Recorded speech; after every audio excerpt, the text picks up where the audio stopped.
A metacognição conduz a uma melhoria da atividade cognitiva e motivacional. Diz respeito, entre outras coisas, ao conhecimento do próprio conhecimento.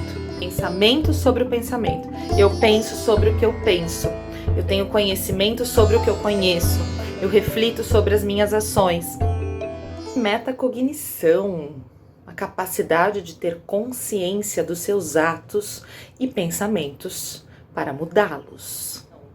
Que é o fim, é o alvo, é o objetivo final da própria psicologia cognitivo-comportamental, onde eu sou pós-graduada e também, enfim, como base de todo o meu trabalho eu a utilizo, tá?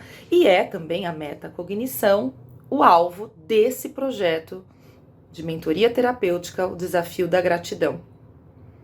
Como assim, Andréia? O objetivo não é a gente estabilizar ansiedade, depressão, estresse? Andréia, o objetivo não é a mudança comportamental? Eliminar a identificação com negatividades e a gente se aproximar das nossas positividades?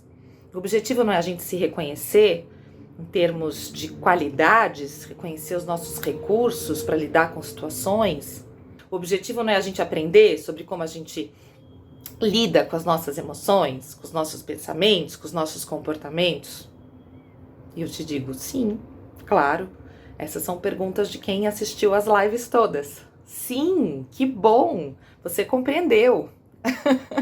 Mas o que eu venho te dizer é que, cumprindo todos esses objetivos específicos, a gente consegue chegar nessa habilidade de perceber-se mais, de estar mais presente na nossa vida, de estar mais conectado conosco, e aí sim, isso tem tudo a ver com a capacidade e com a capacitação para esse objetivo final, esse objetivo geral, que é a metacognição. E olha, tenho certeza, gente, embora esse nome metacognição, ele parece ser, né, o de um superpoder de um personagem da Marvel, o conceito é simples de entender, tá? Mas, como tudo, a gente precisa praticar para, de fato, saber. O propósito é consciência aplicada, é aprender enquanto se aprende. E a cognição, ela tem a ver com essa capacidade que dá condição para a gente responder melhor, mais funcionalmente, mais sensivelmente às situações e aos nossos relacionamentos, ou seja, tudo aquilo que nos acomete. Então, eu vou trazer um pouquinho para vocês do conceito da metacognição. A psicologia cognitiva, ela tem esse enfoque, né, do processamento de informação. E ela postula que a mente é um sistema cognitivo. E o que é cognitivo? Mesmo. É tudo o que faz parte do mecanismo que habilita a gente a interagir com o nosso meio. Então a gente pode citar, por exemplo, os processos de memória, de atenção, de compreensão, de linguagem, interpretação, pensamento, percepção, ok? Esse sistema cognitivo, dentro dessa ideia da metacognição, tem a capacidade de se monitorar, de se autorregular, o que potencializa o próprio sistema. É essa capacidade de automonitoramento e de autorregulação que a gente dá o nome de metacognição. Eu entendo que possa ter ficado um pouco ainda confuso. Fica lá que a gente vai chegar devagarinho em exemplos e vou falar mais disso. Vamos lá. Quem já fez terapia? Quem já faz? Quem está aprendendo algo, um instrumento, um novo idioma? Quem está fazendo uma dieta? Quem está tentando mudar um hábito, uma impulsividade, que seja, tá? Já vivenciou todo o processo de mudança aí, já tentou passar por isso. A realização, né, aí falando em termos neurológicos, de uma construção de nova pista sináptica, tá? Você precisa ter atenção sobre aquilo que está disfuncional, sobre aquilo que você quer mudar, para depois você, com a percepção do que acontece, né, absorver novos aprendizados, analisando o que é velho, o que não serve mais, para colocar novas informações até que elas virem automáticas e possam se reproduzir de uma forma fluida, tá? Por exemplo, no caso da dieta, você... Primeiro, a dieta, eu gosto muito sempre de exemplos com alimentação, porque além de fazer muito parte da minha história, eu acho que é tão próximo a todos a questão da comida, que eu acho que funciona bem, tá? Então, por exemplo, quantas vezes no caso da dieta você primeiro teve que se dar conta do porquê que você não emagrece, né? Porque você fala, gente, mas eu como tão pouco, eu não sei porque que eu engordo, eu não sei porque que eu... Então, primeiro você tem que dar conta do que tá acontecendo. Isso pode ser exame, isso pode, né, pode ter relação com alguma questão, uma deficiência fisiológica, mas pode ter a ver com hábito. Então, vamos pensar aqui nessa parte, fazer esse recorte. Então, de repente, se você belisca e nem percebe que faz. Aí, como você entra no processo de emagrecimento, você começa a perceber que você belisca. Puxa, olha, eu belisco bem mais do que eu achava que eu beliscava. Mas aí, quando você começa a perceber que você belisca, não significa que você consegue intervir nesse belisco. Você fala, opa, belisco, mas ó, manda pra dentro, né? Mas aí, como você tá realmente comprometido com o seu processo e com insistência, você vai pondo foco, determinação, conexão com o objetivo maior do seu emagrecimento, com o seu propósito de estar XYZ, mais saudável e tal. E aí você vai conseguindo mudar o rumo daquele belisco, por exemplo. Opa, na hora que vai beliscar, você vai tomar uma água, né? Porque você falou, opa, não tô com fome, é só aquele hábito, toma uma água, mas ainda assim compensa, substitui. Mas você já começa a poder intervir. Aí depois, aos poucos, você começa a poder ter condição de perceber que necessidade está por trás daquele belisco. E aí, claro, depois da compensação do copo d'água. Tem muita gente que fala isso, né? O cafezinho eu comecei a tomar depois que eu comecei a trabalhar, porque era uma forma de eu dar uma pausa, entendeu? Então, aqui é a mesma coisa, olha, que necessidade seria, né? É uma necessidade, por exemplo, de combater a ansiedade, esse belisco, é uma necessidade de me desentediar, de ter algum prazer, já que tá muito saco tudo isso aqui, ou é uma necessidade que tem a ver com uma carência, é uma necessidade de ter prazer pela boca, de beijar na boca, entende? A gente vai aprofundando.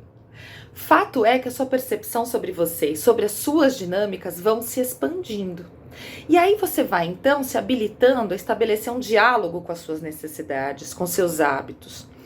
Isso tem a ver com aquele processo de psicoeducação. E você vai, então, começando a direcionar o seu comportamento de uma forma que seja mais adequada à necessidade percebida, ou seja, a si mesmo, né? E aos seus reais objetivos e aos seus reais quereres, que é estar mais saudável, que é estar mais leve, que é estar mais, né, com uma autoestima mais legal, por exemplo. E essa capacidade de perceber, de aprender consigo, a psicoeducação, a capacidade de intervir sobre o que você percebe tem a ver com a metacognição, tá? Mas vocês percebem que para chegar nessa capacidade é necessário muito querer? É necessário estabelecer contato consigo? E não só consigo, mas com o que é verdadeiro, com o que é nuclear em si, que eu falo sempre da necessidade, tá? A necessidade faz com que a gente se conecte, gente, com o que é legítimo na gente, sabe? E aí, quando a gente se conecta com o que é legítimo com a gente consegue começar de uma forma mais tranquila a criar estratégias para deixar de lado aquilo que não serve, aquilo que foi construído para compensar, aquilo que escondia a real necessidade que você não sabia lidar, não sabia identificar, ou se identificada não conseguia construir pista para que ela pudesse se desenrolar. Tá? Então isso tem a ver com estratégia, isso também tem a ver com metacognição.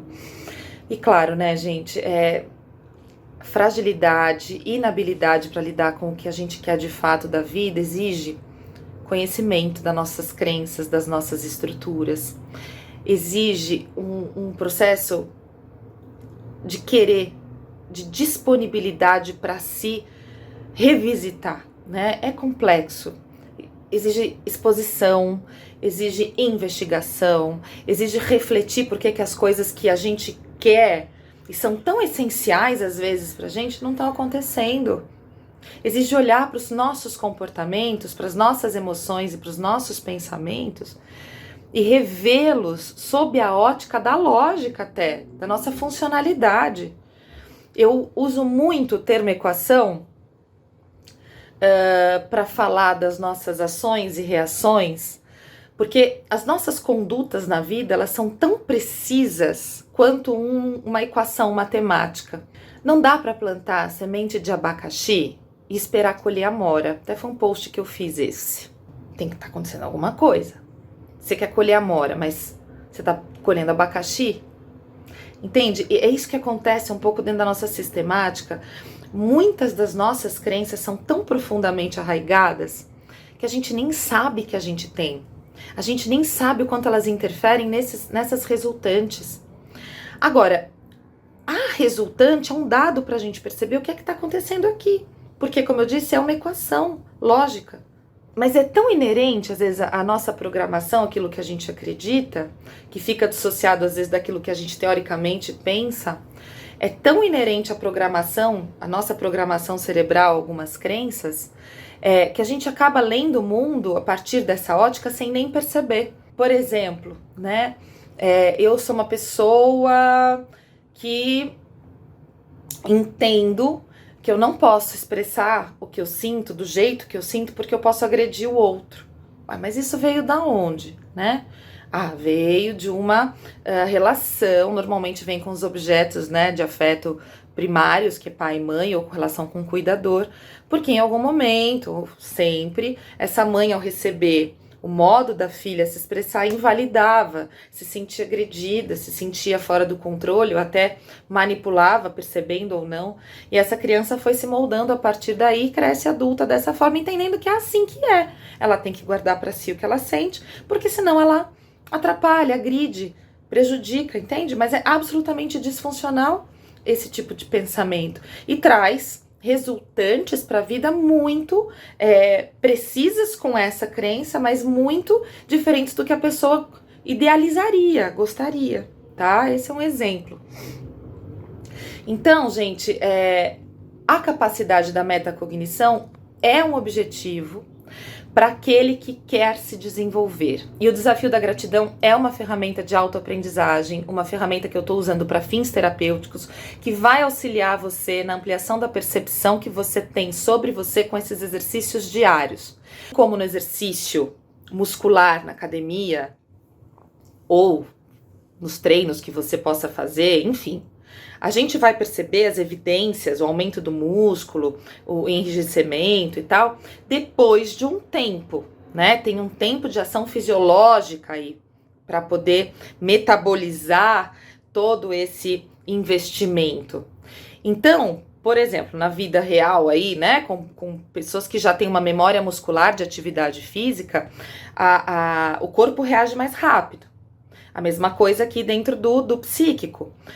Quando a gente começa a estimular a musculatura emocional, para quem já se conhece um pouco mais, pode ser um pouco mais fácil. As evidências e as conquistas vêm mais rápido, tá? Para outros não, às vezes precisa começar do zero. Mas por que eu tô falando isso? Para lembrar vocês de que não é mágica, tá? A gente vem dentro de uma realidade, lembrando que tem o tempo da fisiologia, que acontece também neurologicamente. A gente só consegue mudar hábito quando a gente cria uma nova informação celular, tá? Entre as sinapses, a gente consegue gerar uma comunicação, tem modificação intracelular e intercelular, tá? Dentro e entre as células. Aí sim tem uma mudança real, e a gente tá provocando isso aqui. Eu acho importante trazer um registro de um artigo científico aqui, que se chama Metacognição, um apoio no processo de aprendizagem, que é da Célia Ribeiro.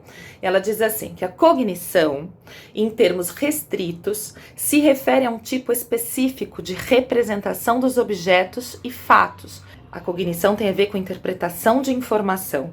A interpretação, o modo como a gente interpreta o que a gente vive, faz com que a gente provoque todo um encadeamento de reações fisiológicas e aí emocionais que desencadeiam a nossa forma de estar no mundo, tá? Então, cognição tem a ver com a representação dos objetos e fatos, tá?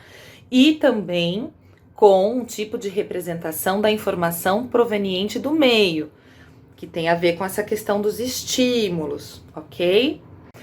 A metacognição diz respeito, entre outras coisas, ao conhecimento do próprio conhecimento, a avaliação, a regulação e a organização dos próprios processos cognitivos.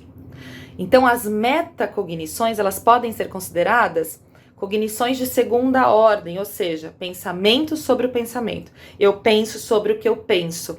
Eu tenho conhecimento sobre o que eu conheço. Eu reflito sobre as minhas ações. Tem estudos que perceberam que o desempenho escolar, por exemplo, né? Os alunos que tinham bom desenvolvimento escolar, eles tinham estratégias cognitivas, mas também estratégias metacognitivas. Por quê? Porque os alunos que têm habilidades metacognitivas estão mais aptos para utilizar estratégias de adquirir, organizar e utilizar o seu conhecimento, tá? Fica a dica, é isso que a gente está trabalhando. Então, gente, finalizando agora a live, que eu trouxe de diversas formas aí, fui explorando bastante o que é a metacognição para favorecer o entendimento desse processo. Para finalizar, o que eu digo é que a metacognição, ela conduz a uma melhoria da atividade cognitiva e motivacional e, portanto, a uma potencialização do processo de aprender. O conhecimento que você possui sobre o que você sabe e o que desconhece acerca do seu conhecimento e dos seus processos é fundamental para o entendimento da utilização de estratégias de ação, porque presume-se, né, que tal conhecimento auxilia você a decidir quando e quais estratégias utilizar e, por outro, consequentemente, para a melhoria do seu desempenho, tá, gente? É isso que a gente vai trabalhar aqui.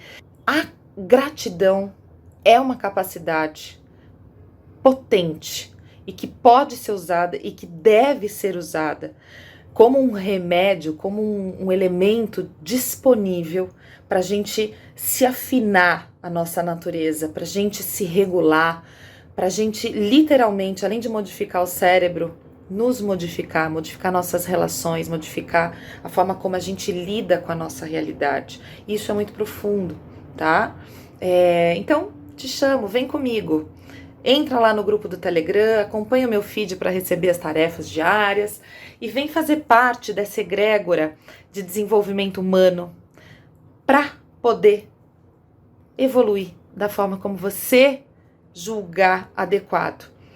O processo é um estimulador, é um gatilho, é uma oportunidade para você perceber o que é que está rolando aí com você, que é bacana e pode ser potencializado, e aquilo que não serve mais e vem sendo arrastado e precisa de uma viradinha aí de chave, de uma ampliação de percepção só para dar sequência e te levar para onde você quer, para onde você precisa, tá bom? Espero que tenha sido gostoso, que tenha sido claro, tá bom? Super beijo, obrigada pela presença e pelo carinho.